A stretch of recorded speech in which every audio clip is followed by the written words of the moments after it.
The winds are shifting, and the atmosphere of the global markets is growing cold.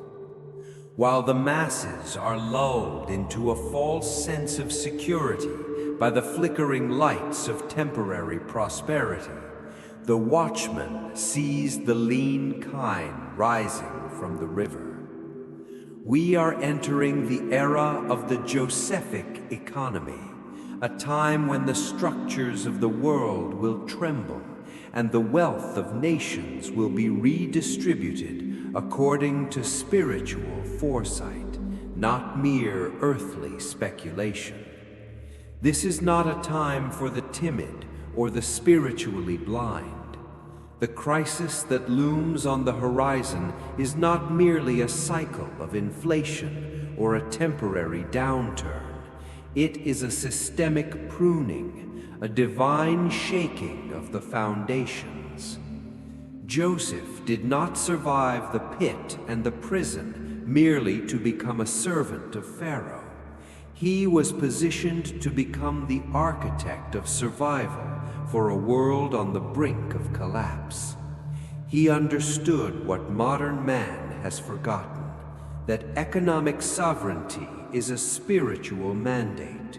Your business, your finances, and your ability to generate value are the walls of your fortress. If they are built on the shifting sands of global debt and mindless consumption, they will fall. But if you adopt the 4 divine strategies of the Josephic mandate, you will not only survive the coming drought, you will become a source of life for others. Listen closely, for the dream has been doubled, and the time for preparation is short. The first strategy of the Josephic economy is prophetic discernment over market analysis. Joseph did not look at the charts of the Nile's water levels to predict the future. He looked at the symbols sent from the throne of the Eternal. In the modern world, you are bombarded with data, news cycles, and expert opinions that are designed to distract rather than inform. To build a business that withstands a global crisis, you must learn to read the undercurrents of reality. You must develop the ability to see the 7 years of famine while the 7 years of plenty are still in full bloom. This requires a radical detachment from the collective hysteria of the marketplace. While others are over-leveraging and celebrating the peak of the cycle, the Josephic entrepreneur is already building the storehouses. You must ask yourself, is my business model built for a world that no longer exists? Prophetic discernment means recognizing that the old ways of commerce are being dismantled. The strategy here is anticipatory positioning. You do not react to the crisis when it arrives at your door. You meet it as its master because you saw its shadow a mile away. You must become a student of patterns, recognizing that every physical crisis is preceded by a spiritual shift. The world relies on algorithms, but the Watchman relies on revelation.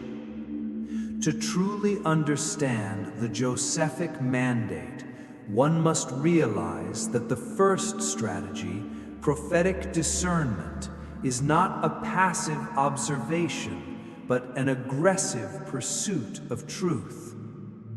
Joseph's greatness was not in his ability to count the grain, but in his courage to believe the warning when the silos were overflowing and the Nile was at its peak. Modern commerce is addicted to the now, obsessed with quarterly growth, immediate gratification, and the dopamine hit of rising numbers. This is the trap of the Pharaoh's magicians. They can only replicate the present. They cannot foresee the end of it. They analyze the past to predict a future that they assume will be a mirror of yesterday. But the famine Joseph saw was a black swan, a disruption that rendered all previous data obsolete. To operate in the Josephic economy, you must cultivate a long-horizon spirit that looks past the flickering screens of the stock exchange. You must look at your industry and ask the questions that others are too afraid to whisper. What remains when the credit stops flowing? What value is truly indispensable when the luxury of the world fades? If your business provides only the froth of a decadent society, you will be the first to be swept away in the torrent of the famine. Divine strategy requires you to pivot toward the essentials of the kingdom. This is the alchemical process of turning speculative wealth into grounded primary value. You must secure the seed of your enterprise before the drought begins. This means diversifying your skills, your assets, and your connections into areas that are resistant to the illusions of the digital age. True financial sovereignty begins with the refusal to be blinded by the sun of the 7 good years. It is a commitment to seeing the world as it is, not as the marketers and the central bankers wish you to perceive it. The Josephic manager is the one who prepares for the winter in the middle of a heat wave, unbothered by the mockery of those who live only for the moment. The second strategy is the mandate of systematic accumulation. When the revelation was clear, Joseph did not wait for the first dry season or the first sign of a yellowing leaf to begin his work. He began in the first hour of the first year of plenty. This is the strategy of the storehouse, a concept that has been systematically erased from the modern mind. We live in an age of just-in-time supply chains, where the world's pantry is only 3 days away from being empty. We have been taught by the architects of consumption that savings are dead capital, and that constant, frantic movement, velocity, is the only way to generate wealth. This is a lie designed to leave you vulnerable, a spiritual and physical cage that ensures you are always one missed paycheck away from total dependency. The Josephic economy dictates a 20% rule, a divine tax of preparation that transcends simple accounting. Joseph took 1/5 of the land's produce and locked it away, creating a fortress of resources that stood independent of the Egyptian market's fluctuations. This was not hoarding, it was the creation of a buffer of grace. For the modern business owner, this means aggressive liquidity and the stockpiling of tangible, non-perishable value. You must create a fortress of resources that does not depend on the stability of a digital banking system that can be switched off with a single line of code. Your storehouse is your oxygen of authority. It is the physical manifestation of your faith in the warning you have received. When the crisis hits and the experts are scrambling for a bailout, when the powerful are forced to sell their birthright for a piece of bread, the one who possesses the storehouse becomes the leader of the era. You are not accumulating for your own greed. You are accumulating to become the provider for a starving generation. Building a storehouse requires more than just physical space. It requires a spirit of strategic austerity. Joseph did not allow the Egyptians to consume their entire harvest during the good years. He imposed a discipline that felt restrictive, even oppressive to the short-sighted, but it was the very thing that ensured their survival. To prepare for a global crisis, you must learn to live and operate your business below your means, while your means are at their highest. This is the deep paradox of divine commerce. The more you have, the more careful you must be. If you expand your lifestyle, your overhead, and your vanity to match the peak of a bubble, you are not building a business, you are building a monument to your own destruction. The Watchman sees the vanity of modern expansion, the marble lobbies and the bloated staffs that will become liabilities the moment the famine arrives. The Josephic manager looks at a surplus not as a reason to celebrate, but as a heavy responsibility to prepare. You must audit your spiritual and physical inventory with a ruthless eye. Are your resources scattered across a dozen fragile platforms, or are they concentrated where you can touch them? Are they in forms that can be traded when the traditional currency loses its breath? A storehouse is not just a room full of goods, it is a mindset of stewardship that rejects the now for the sake of the always. You are the custodian of the future's survival, and that role requires you to be comfortable with the silence of the storehouse. Every grain you save today is a voice that will speak for you in the day of silence. You must learn to find joy in the security of what is stored, rather than the thrill of what is spent. In the Josephic economy, your net worth is measured by how long you can provide for your people without a single transaction from the outside world.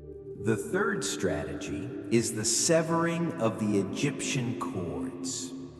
In the ancient narrative, the famine was so severe that the people eventually surrendered their silver, then their cattle, then their land, and finally their very bodies to Pharaoh in exchange for the grain that Joseph had stored.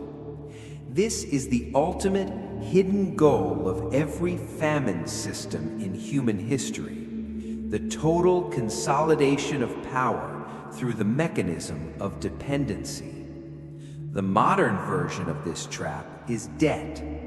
Debt is the primary chain of the Egyptian system, a spiritual contract that grants a stranger legal and moral authority over your future.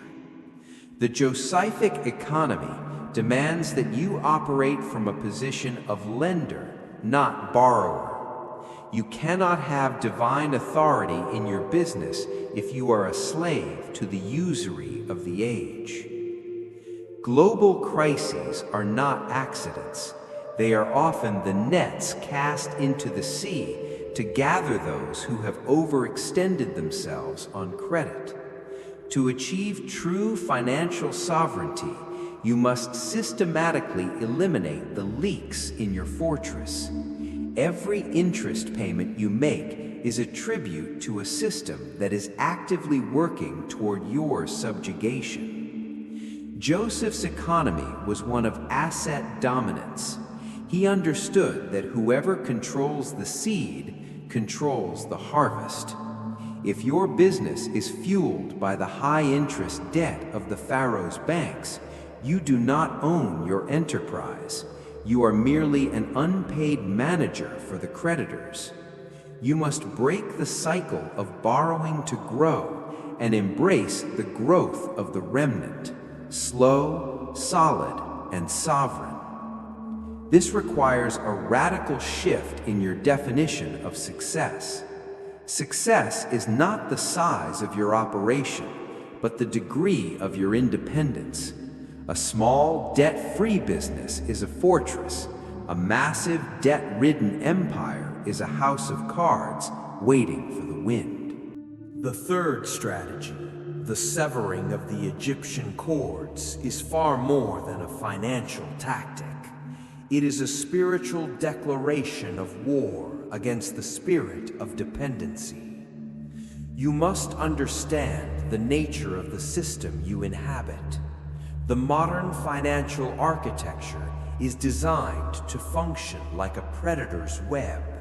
It is most flexible and welcoming when you are flying high, but it turns into a suffocating trap the moment the wind stops blowing.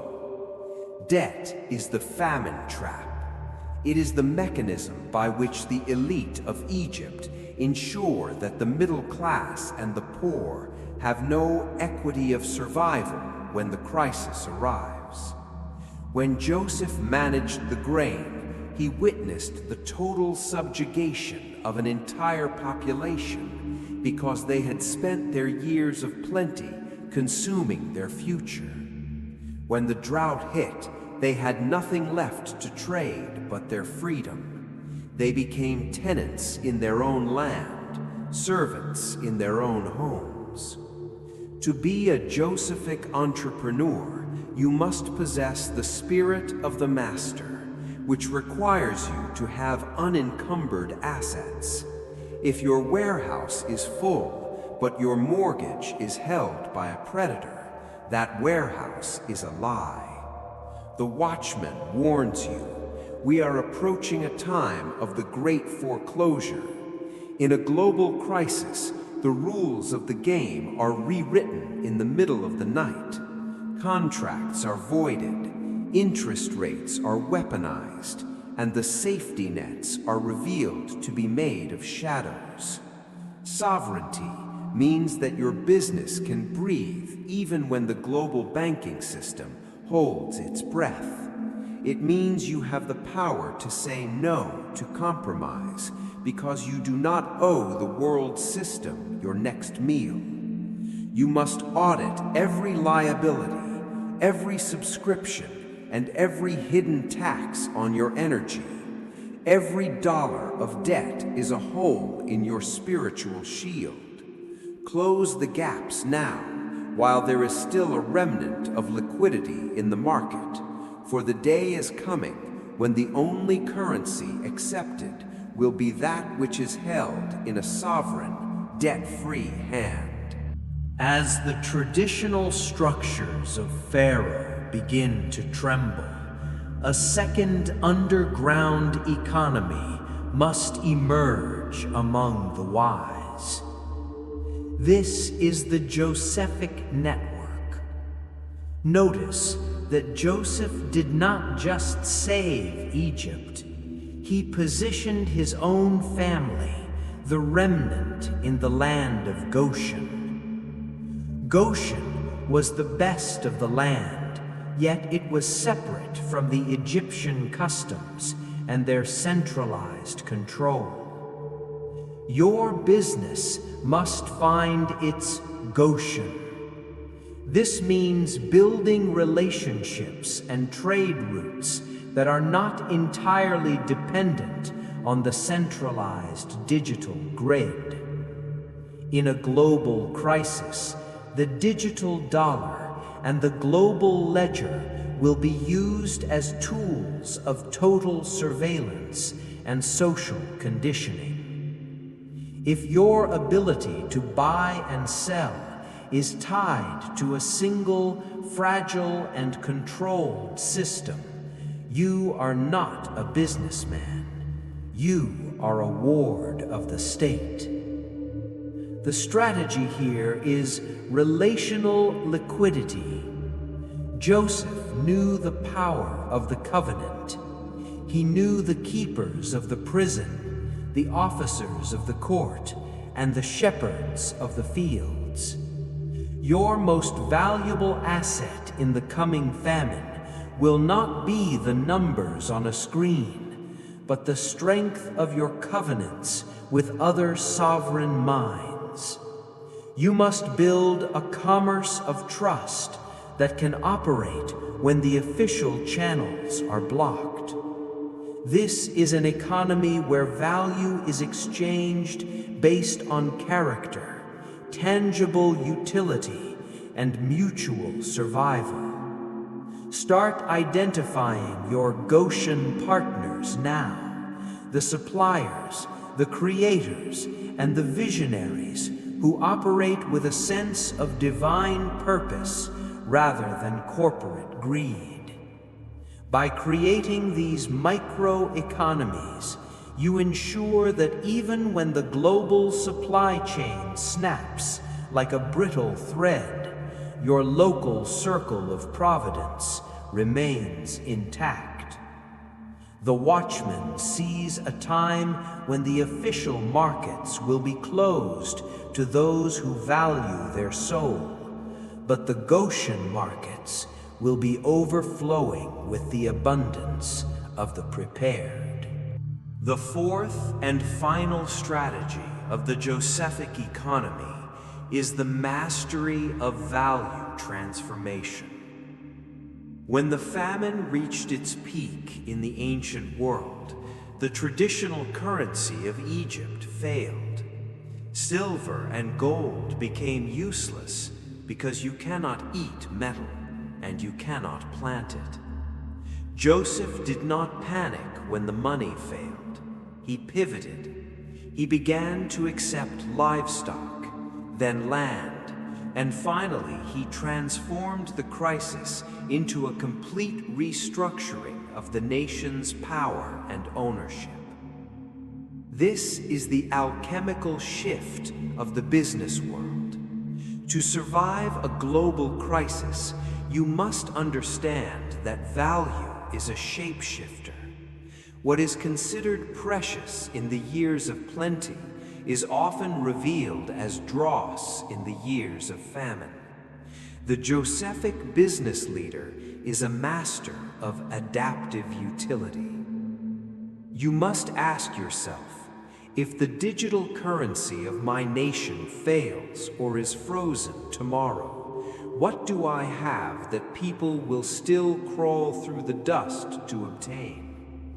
This is the core of divine business. You are not selling products, you are providing solutions of survival. Whether you are in technology, agriculture, or consulting, your business must be anchored in primary value. During the 7 years of famine, the only thing that mattered was the grain. The grain was the true north of the economy. In your industry, what is the grain? Is it your specialized knowledge? Is it your ability to provide energy? Is it your ownership of essential tools? You must strip away the vanity metrics of your business and focus on the hard core of your value proposition. Crisis diplomacy means being the person who holds the keys to what is necessary when everyone else is trying to sell what is obsolete. The final layer of the Josephic mandate is not technical or financial. It is the weight of presence. Why did Pharaoh, a man who considered himself a god, surrender his signet ring to a Hebrew foreigner who had just walked out of a dungeon? It was not because Joseph had a better spreadsheet or a more impressive resume. It was because Joseph carried the atmosphere of the solution. In a global crisis, the most scarce resource on the planet is not oil or wheat or gold. It is calm, divine authority. When the world is in a state of blind panic, they will look for the man or woman who is not shaking. This is the spiritual sovereign. Your business success in the coming years will depend entirely on your internal stability. Joseph had been tempered by the pit and the prison for 13 years. He had learned to trust the divine when the circumstances were silent and the world was cruel. This is the trial of the storehouse. You are being tested now in the years of plenty to see if you can handle the weight of the years of famine. If you cannot manage your character when things are easy, you will crumble when the famine reaches your borders. Divine business strategy requires a daily vigil. You must sanctify your work, treating your office, your warehouse, or your digital shop as a station of the Watchman. You are there to serve a plan that is larger than your bank account. When your business has a holy purpose, it attracts a holy protection. The Josephic economy is a shielded economy. It operates under a different set of spiritual laws. While the world is experiencing a great leveling, you will experience a great positioning. But this positioning is only for those who have surrendered their ego to the wisdom of the Watchman. The Josephic mandate reveals a harsh but divine truth. A global crisis is the greatest mechanism for the transfer of wealth and authority in human history. As the famine deepened, Joseph did not merely distribute grain, he consolidated the entire infrastructure of Egypt under a single, unified vision. This is the strategy of strategic centralization within your own domain. In times of plenty, resources are scattered and focus is fragmented. But when the famine arrives, you must bring all your scattered flocks under one roof. You must consolidate your capital, your influence, and your operations. The Watchman observes that most businesses fail during a crisis, not because they lack potential, but because they are spread too thin. They try to maintain the expansive illusions of the 7 good years, while the ground is shrinking beneath them. You must become the manager of the remnant. This means identifying the core assets that truly produce value and stripping away everything else. Joseph didn't try to save every decorative garden in Egypt. He focused on the silos. To survive the coming shaking, you must be willing to prune your own tree. Consolidation is not a sign of weakness. It is the gathering of strength for a final push. It is the wisdom to know that 10 units of concentrated power are worth more than 1,000 units of diluted influence. In the Josephic economy, you must be the one who owns the bottlenecks of your industry. When the world's systems fragment, the one who has consolidated their resources into a singular, unbreakable chain of utility becomes the new architect of the marketplace. This is how a prisoner became the prime minister, by understanding that in a crisis, he who controls the essential becomes the master of the optional. Beyond silver and land, the most profound consolidation Joseph achieved was the consolidation of human loyalty. As the people became dependent on the storehouse, their allegiance shifted from the abstract idea of the state to the tangible reality of the provider. In your business, your greatest asset during a global crisis will not be your equipment or your software, but the covenant loyalty of your team and your partners. A famine reveals the true heart of every man. It exposes the mercenary and highlights the faithful. The Watchman warns, If you have built your business on the mercenary model, where people are only there for the paycheck, you will be betrayed the moment the paycheck is in doubt. The Josephic leader builds a tribe, not just a workforce. You must invest in the spirit of the remnant within your organization now. This means treating your employees and partners as fellow inhabitants of Goshen.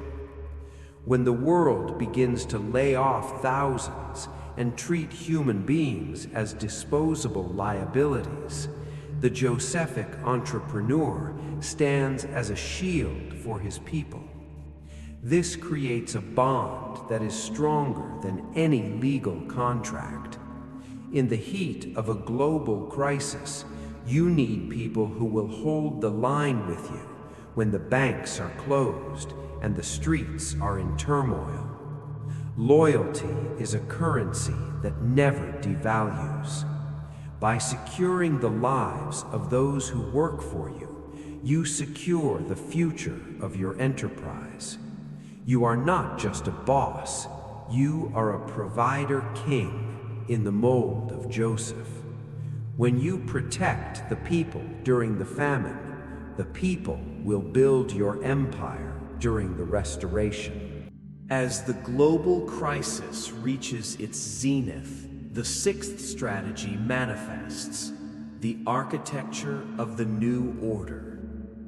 Joseph did not just survive the famine, he used it to rewrite the social and economic contract of the nation. He moved the people to cities, restructured the land deeds, and established a permanent tax of 20% for the future. He turned a catastrophe into a systemic upgrade. This is the highest level of the Watchman's business wisdom. You must not simply wait for the crisis to blow over so you can return to the old ways. The old ways are dead. They were judged and found wanting. Your task is to use the chaos as a canvas to paint a more resilient, more divine way of doing business. This requires strategic boldness. While the rest of the world is in a defensive crouch, paralyzed by fear, the Josephic leader is innovating through the fire. You must look for the structural gaps that the crisis has revealed. Where the old systems have failed, you must plant the seeds of the new. This might mean implementing new technologies that bypass the broken supply chains, or creating new models of trade that honor the soul rather than exploiting it. Chaos is the great leveler, but it is also the great opener. It opens doors that were previously locked by tradition and bureaucracy. The Josephic manager knows that the famine is the labor pains of a new era. You are not a victim of the transition, you are its midwife. You must have the courage to build the structures that the world will desperately need once the dust settles. The mastery of chaos requires a unique form of crisis diplomacy. Joseph had to navigate the egos of Pharaoh's court while managing the desperation of a starving continent. He moved with a double wisdom, the wisdom of the heavens and the shrewdness of the earth. To lead in a global crisis, you cannot be a naive idealist. You must understand the dark motivations of the world's systems while remaining anchored in your own light. You must learn to speak the language of Pharaoh without adopting his heart. This means mastering the legalities, the regulations, and the political shifts of your time, using them as tools to protect your Goshen. This is the Watchman's shrewdness. You must be as wise as a serpent and as harmless as a dove. You navigate the collapsing corridors of power, not to join them, but to extract what is necessary for the survival of the remnant. Your business must become a sovereign entity, an island of order in a sea of confusion. People will be drawn to your clarity. They will be drawn to your lack of desperation. In a world of noise, the one who speaks with the quiet authority of a prepared soul will be the one who dictates the terms of the future. Do not fear the collapsing of the old world. It is merely making room for the kingdom business that you have been called to lead. The diplomacy of Joseph was the diplomacy of indispensability. When you have what the world needs and you have the character to manage it, the world will eventually beat a path to your door, even if they once threw you into a pit. The climax of the Josephic mandate is the Great Transfer. By the end of the 7 years of famine, Joseph had effectively brought the entire wealth of the known world into the storehouses of the sovereign. This was not an act of tyranny, but an act of divine recalibration. When the world's systems fail because they were built on greed and illusion, the resources must flow to those who have the character to manage them for the preservation of life. The Watchman observes that a global crisis is the only time when the entrenched giants of the industry can be unseated by the disciplined remnant. While the massive corporations of Pharaoh are collapsing under the weight of their own debt and complexity, the lean, sovereign Josephic business is positioned to inherit the territory. This is the inheritance of the prepared. You must realize that you are not just surviving a famine, you are being positioned for an authority shift. The wealth of the sinner is laid up for the just, but it only flows to the just who have built the capacity to hold it. If your storehouse is too small or your character is too weak, the transfer will pass you by. You must be ready to manage multi-generational wealth. Joseph did not just save his own generation, he secured the future of his lineage for 400 years. This requires a shift from profit thinking to legacy thinking. You are building a business that will stand as a monument of providence long after the crisis has passed. The transfer of wealth in the coming years will not go to the cleverest or the most aggressive, but to the most faithful stewards.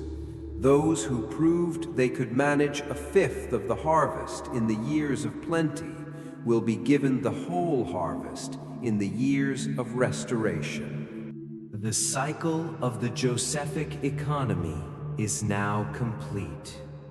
You have seen the warning. You have built the storehouse. You have severed the cords of debt, and you have mastered the transformation of value. Now you must stand as a provider king in a world that is still trembling from the shaking. The ultimate goal of your financial sovereignty is not personal luxury, but strategic generosity. Joseph used his power to feed nations and to reconcile his family. Your business is a tool of redemption.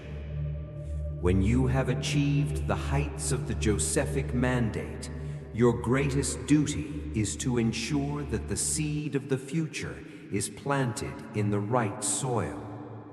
You are the guardian of the new beginning. As the famine recedes and the new era begins, do not forget the lessons of the pit and the prison. The Josephic leader remains humble in the palace because he remembers the darkness of the dungeon. Your authority comes from your dependence on the divine, not from the size of your silos. The global crisis was merely the refiner's fire that removed the dross from your vision. Stand firm in your Goshen, for you have built a fortress that the world cannot tear down. You have demonstrated that there is an economy that operates above the laws of Pharaoh, an economy of light, order, and eternal providence. The watchman's vigil over the markets continues, but for you, the fear of the famine is gone. You have become the provider. You have become the anchor. The dream was true, the preparation was sufficient, and the victory is absolute. Go forth and rule your domain with the wisdom of the ages, for the era of the Josephic economy is here, and you are its appointed steward.